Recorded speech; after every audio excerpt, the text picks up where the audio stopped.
যাই হোক, এখন নতুন আবার শুরু করেছে গাউসুল আজম বলা শিরিক। কারণ গাউসুল আজম একমাত্র আল্লাহ। গাউসুল আজম বলে একমাত্র কে? আল্লাহ। বলে কেন? গাউসুল আজম মানে হচ্ছে বড় সাহায্যকারী। বলে বড় সাহায্যকারী তো একমাত্র আল্লাহ।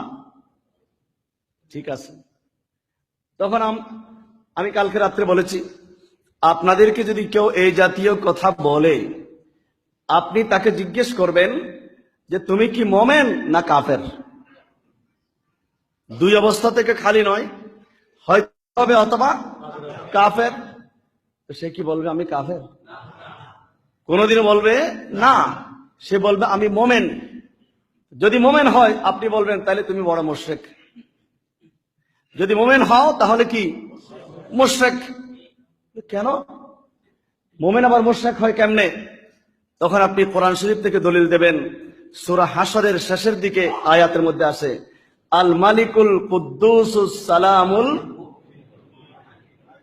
আল মালিকুল কুদ্দুসুস সালামুল মুমিনুল মুহাইমিনুল আজিজুল জব্বারুল মুতাকাব্বির।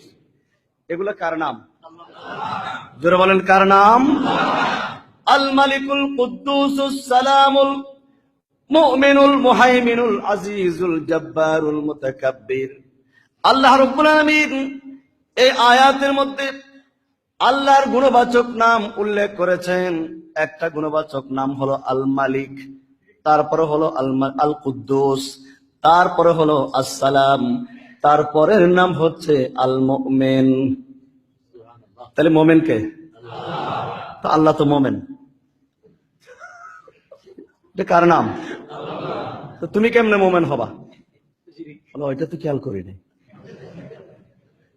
তাহলে প্রত্যেক মোমেন মুশরিক হয়ে যাবে, কারণ এটা কার নাম? আল্লাহর নাম। সুতরাং ফতোয়া দেওয়ার সময় একটু হোশ করে দেওয়া দরকার। সেই ফতোয়াটা কোন আমার গায়ের উপর চলে আসতেছে কিনা। বলে আমি তো কিছু বুঝি না, আমাদের হুজুর আমাদের মুরব্বীরা বলছে, এই জন্য তাদের থেকে শুনে বলছি। বলে তোমাদের মুরব্বী কে? বলে মাওলানা কেরামত আলী।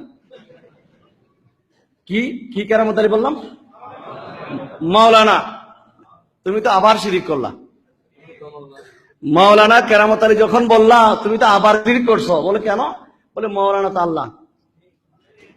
আনতা মাওলানা ফানসুরনা আলাল কওমিল কাফিরিন। এটাও কোরআনের আয়াত। কোরআনের মধ্যে বলা আছে আনতা মাওলানা, আল্লাহ আপনি হলেন মাওলানা। আবার কেরামত আলী কেমনে মাওলানা হয়? আবার আটকে গেছে না? এখন শিরিক দিছে ফতোয়া একবার, সে আটকাবে জায়গায় জায়গায় জায়গায় জায়গায়। তখন বলবে বাবা বুঝতে পারি নাই, আমি আর ওখানে নাই, আমি এখন আহলে সুন্নাত ওয়াল জামাত আসতে চাই। এখানে চলে আসেন, ঝামেলা হবে না। আর যতদিন ওই সমস্ত বাতিল পন্থীদের সাথে থাকবেন, ততদিন পর্যন্ত শিরিকের ফতোয়া নিজের কাঁধের উপর উঠতে থাকবে, কাঁধের উপর উঠতে থাকবে, কাঁধের উপর উঠতে থাকবে। আরেকজনকে মুশরিক বানাবেন একবার, আর আপনি নিজে হবেন 100 বার। সুতরাং গাউসুল আজম এটা শিরিক হবে না। ফায়সালা সহজ।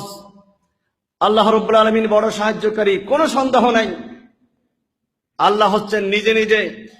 আল্লাহকে কেউ ক্ষমতা দেওয়া দরকার নেই, আল্লাহ নিজস্ব ক্ষমতা বলে সাহায্যকারী। আর গাউসুল আজম দস্তগীর সাহায্যকারী, আল্লাহ প্রদত্ত ক্ষমতা বলে। জোরে বলুন সুবহান।